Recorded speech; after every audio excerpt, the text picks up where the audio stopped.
the present form hasn't worked badly, although we have had periods when our corporate capital gains tax, as opposed to the individual, I think it got up to 39% for a couple of years or 1 year, and certainly was 35% for a long time. And then on top of that, we had state income taxes in some cases, and they exceeded. Well, I mean, if you owned a pass-through fund, you did not have that level of possible double taxation. Now, if you hold your stock forever, you don't pay it. But if you actually sell your stock, you've had a double tax effect. We're not complaining in any way, shape, or form. This country has treated us incredibly well. And we've had this huge tailwind, which I wrote about in the annual report, and it wouldn't have happened in any other country. So we've been very lucky that we've been operating in this country at this time. Charlie? No. Jonathan? In Nevada, several casinos have cut the cord with our NV Energy subsidiary and are seeking their electricity needs elsewhere, even though they had to pay huge exit fees. I have 3 questions about this phenomenon. 1, do you believe that these are rational choices, or were they made for non-economic reasons? 2, what can NVD do, if anything, to stem the tide of defections? And 3, is this something that could happen in other states where you operate regulated utilities, or is the situation in Nevada somehow unique because of supersized customers that have more leverage in the power market than smaller industrial customers in other states? And I don't know whether that's a question for you or Greg, but I'd be happy to hear from either of you. It's a question for Greg.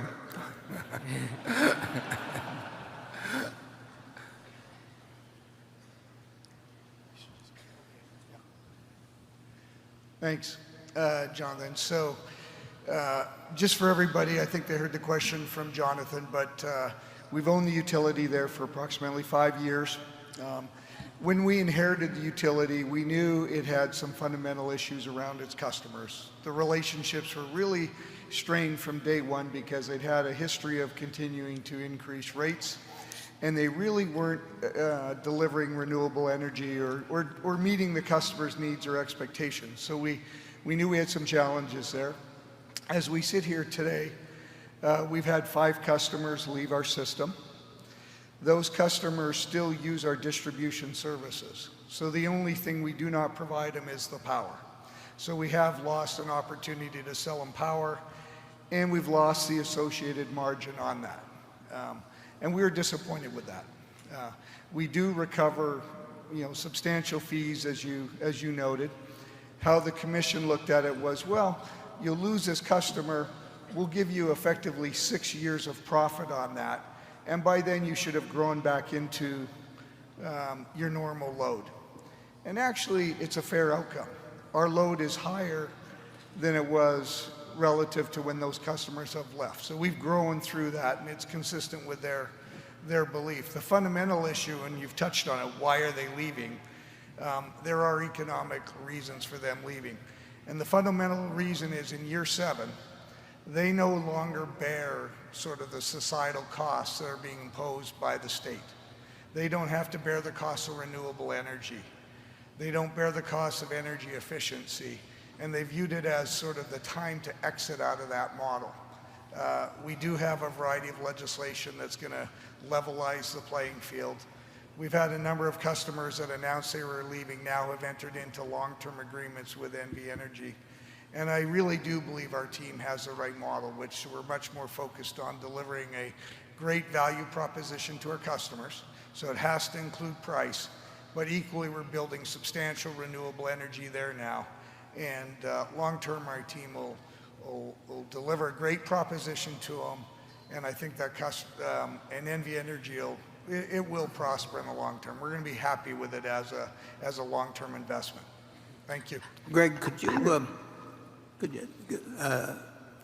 give the audience a rough approximation of what, say, in the 10 years or whatever it may be before we bought Nevada Power, what had happened with rates, what has happened with rates under us, and what has happened with coal generation under us? Right. Yeah, that's great. So it's Warren's really expanding on the focus we brought to delivering something to the customer.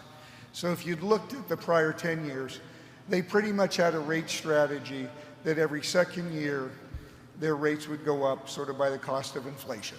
And that pretty much materialized year after year. We came in immediately, just like we've done in Iowa. So we've built all that renewable in Iowa, and we've never increased rates since the date we acquired it, 1999. So rates have been stable, and we don't ever see raising rates in Iowa till probably 2030 or 2031. Our team took a very similar approach in Nevada, which was to, stabilize it.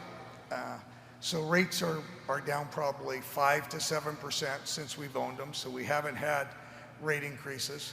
We've announced substantial rate increases again that'll take effect every 2 years. So just like we used to be able to have rate increases, we have a view of when we'll decrease their rates. The rates will go down again in 2002. In 2 years. And then on top of that, there's been an approach to eliminate coal, as Warren touched on. So fundamentally, when we acquired it, all their coal fleet was operating. We've retired a substantial portion of the coal fleet already. And by, I believe it's within a year, this 2023, we'll have eliminated 100% of their use of coal in that state. And it was a substantial portion of their portfolio in the past. So team's done a great job. Thank you.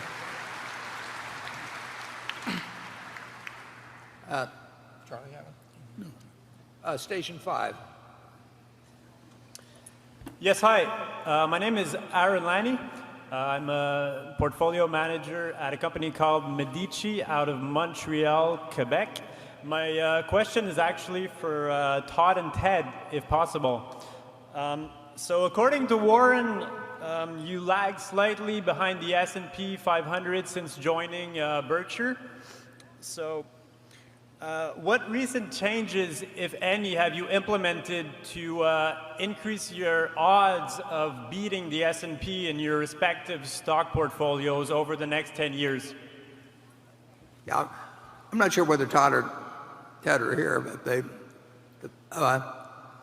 I will tell you, but then I'll make this the final report on it. But on March 31st, actually, one is modestly ahead, one is modestly behind, but they are extraordinary managers. It has not been, it's been a tough period to beat the S&P, and like I say, one is now, it is ahead of the S&P over that period.